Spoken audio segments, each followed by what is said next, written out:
ಕಾಂಗ್ರೆಸ್ನಲ್ಲಿ ಕುರ್ಚಿ ಕದನ ಯಾವ ರೀತಿ ಆಗ್ತಾ ಇದೆ, ದಿನಕ್ಕೊಂದು ಬೆಳವಣಿಗೆ, ಕ್ಷಣಕ್ಕೊಂದು ಮಾತುಗಳು ಎಲ್ಲವೂ ಕೂಡ ಹೊರಬೀಳ್ತಾನೆ ಇದೆ. ಸೊ ಕುತೂಹಲಕಾರಿ ಘಟ್ಟದಲ್ಲಿ ಕಾಂಗ್ರೆಸ್ನ ಈ ಎಲ್ಲ ಯುದ್ಧಗಳು ಹೋಗಿ ತಲುಪಿದೆ. ಈ ಬೆನ್ನಲ್ಲೇ ಸಿಎಂ ಕೆಪಿಸಿಸಿ ಅಧ್ಯಕ್ಷ ಬದಲಾವಣೆ ಚರ್ಚೆ ಮಧ್ಯೆ ಗೃಹ ಸಚಿವರು ರಾಜೀನಾಮೆಯ ಮಾತುಗಳನ್ನು ಆಡಿದ್ದಾರೆ. ಗೃಹ ಸಚಿವ ಪರಮೇಶ್ವರ್ ರಾಜೀನಾಮೆಯ ಮಾತು ಕಾರ್ಯಕರ್ತರಲ್ಲಿ ಗೊಂದಲವನ್ನು ಹುಟ್ಟಿಸ್ತಾ ಇದೆ.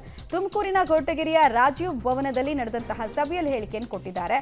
ಕಾರ್ಯಕರ್ತರ ಸಮಸ್ಯೆಗೆ ಸ್ಪಂದಿಸೋಕೆ ಆಗದೇ ಇದ್ದಿದ್ದಕ್ಕೆ ಬೇಸರವನ್ನ ಹೊರಹಾಕಿದ್ದಾರೆ. ಕಾಂಗ್ರೆಸ್ನಲ್ಲಿ ಕುರ್ಚಿ ಕಿತ್ತಾಟದ ನಡುವೆ ಈ ಬೆಳವಣಿಗೆ ಹೊಸ ಆಯಾಮವನ್ನ ಪಡೆದುಕೊಳ್ತಾ ಇದೆ. ಯಾಕಾಗಿಂತ ಹೇಳಿಕೆಗಳನ್ನು ಕೊಟ್ರು ಅಂತ ನಿರಾಶೆ ಆಗಿರ್ಬೋದು. ನಮ್ಮ ಕೈಗೆ ಸಿಕ್ಕೋದಿಲ್ಲ, ಪಂಚಾಯತಿಗೆ ಬರಲಿಲ್ಲ, ಒಬ್ಬರನ್ನ ಮಾತಾಡಿಸ್ಲಿಲ್ಲ, ಇದೆಲ್ಲ ಅನ್ಸುತ್ತೆ. ನಿಮಗೂ ಅನ್ಸುತ್ತೆ, ನನಗೂ ಒಂದೊಂದ್ಸರಿ ಅನ್ಸುತ್ತೆ. ಹೋಗ್ಬೇಕಾಗಿತ್ತು, ಹೋಗ್ಲಿಲ್ಲ. ನಾಟಕಕ್ಕೆ ಹೋಗ್ಬೇಕಾಗಿತ್ತು, ಅಲ್ಲಿ ಹಾಡು ಹೇಳ್ಬೇಕಾಗಿತ್ತು, ಜಾತ್ರೆಗೆ ಹೋಗ್ಬೇಕಾಗಿತ್ತು ಅಂತ ನನಗೂ ಅನ್ಸುತ್ತೆ. ಆದರೆ ಸಮಯ ನನ್ನ ಕೈಲಿದೆ. ನೀವೆಲ್ಲ ದೊಡ್ಡ ಮನ್ಸು ಮಾಡಿ ಒಂದೇ ಮಾತಿನಲ್ಲಿ ಹೇಳ್ಬಿಟ್ರೆ ನಾಳೆ ರಾಜೀನಾಮೆ ಕೊಡ್ತೀನಿ.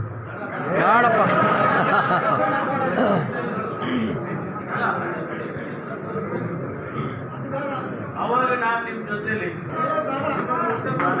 ಮುಖ್ಯಮಂತ್ರಿ ಆಗಬೇಕು. ನನಗೆ ಎಲ್ಲ ಬಂಡವಾಳನೂ ಗೊತ್ತಿದೆ. ಸುಮ್ಮನೆ ಮಾತಾಡಿದ್ರೆ ನಾನು ಮಾತಾಡ್ಬಿಡ್ತೀನಿ. ಸುಮ್ಮನೆ ಇಟ್ಬಿಡ್ರಿ, ಆಯ್ತಾ? ಯಾರ್ಯಾರು ಎಸ್ಟೇಟ್ ಮೀಸೆ ತಿರುವಿದ್ದೀರಾ ಅಂತ ನಂಗೆ ಗೊತ್ತಿಲ್ವಾ? ಒಂದಿಷ್ಟು ನಿರಾಶೆ ಆಗಿರ್ಬೋದು. ನಮ್ಮ ಕೈಗೆ ಸಿಕ್ಕೋದಿಲ್ಲ, ಪಂಚಾಯತಿಗೆ ಬರಲಿಲ್ಲ, ಒಬ್ಬರನ್ನ ಮಾತಾಡಿಸ್ಲಿಲ್ಲ, ಇದೆಲ್ಲ ಅನ್ಸುತ್ತೆ. ನಿಮಗೂ ಅನ್ಸುತ್ತೆ, ನನಗೂ ಒಂದೊಂದ್ಸರಿ ಅನ್ಸುತ್ತೆ. ಹೋಗ್ಬೇಕಾಗಿತ್ತು, ಹೋಗ್ಲಿಲ್ಲ. ನಾಟಕಕ್ಕೆ ಹೋಗ್ಬೇಕಾಗಿತ್ತು, ಅಲ್ಲಿ ಹಾಡು ಹೇಳ್ಬೇಕಾಗಿತ್ತು, ಜಾತ್ರೆಗೆ ಹೋಗ್ಬೇಕಾಗಿತ್ತು ಅಂತ ನನಗೂ ಅನ್ಸುತ್ತೆ. ಆದರೆ ಸಮಯ ನನ್ನ ಕೈಲಿದೆ.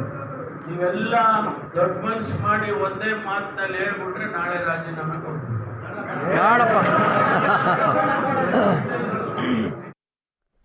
ರಾಜಕೀಯ ವೈರಾಗ್ಯದ ಮಾತುಗಳನ್ನ ನಾಯಕರು ಆಡ್ತಾ ಇದ್ದಾಗ, ಅದರಲ್ಲೂ ಮಹತ್ವಾಕಾಂಕ್ಷೆ ಉಳ್ಳಂತಹ ನಾಯಕರು ಆಡಿದಾಗ ಸ್ವಲ್ಪ ಅದು ಗೊಂದಲಕ್ಕೆ ಜಿಜ್ಞಾಸೆ ಕಾರಣ ಆಗ್ಬಿಡುತ್ತೆ. ತಾವು ಅಂದ್ಕೊಂಡಿರೋದು ತಕ್ಕ ಹಾಗೆ ಕಾಂಗ್ರೆಸ್ನ ಹೈಕಮಾಂಡ್ ಕೊಡ್ತಾ ಇಲ್ಲ ಅನ್ನೋ ಬೇಸರ ಈ ರೂಪದಲ್ಲಿ ಹೊರ ಹಾಕಿದ್ರ ಗೊತ್ತಿಲ್ಲ. ಒಟ್ಟಿನಲ್ಲಿ ಸಾಕಷ್ಟು ಕುತೂಹಲಕಾರಿ ವಿದ್ಯಮಾನ ಅಂತೂ ನಡೀತಾ ಇದೆ. ವೈರಾಗ್ಯದ ಮಾತುಗಳು ಕೇಳಿ ಬರ್ತಾ ಇದೆ.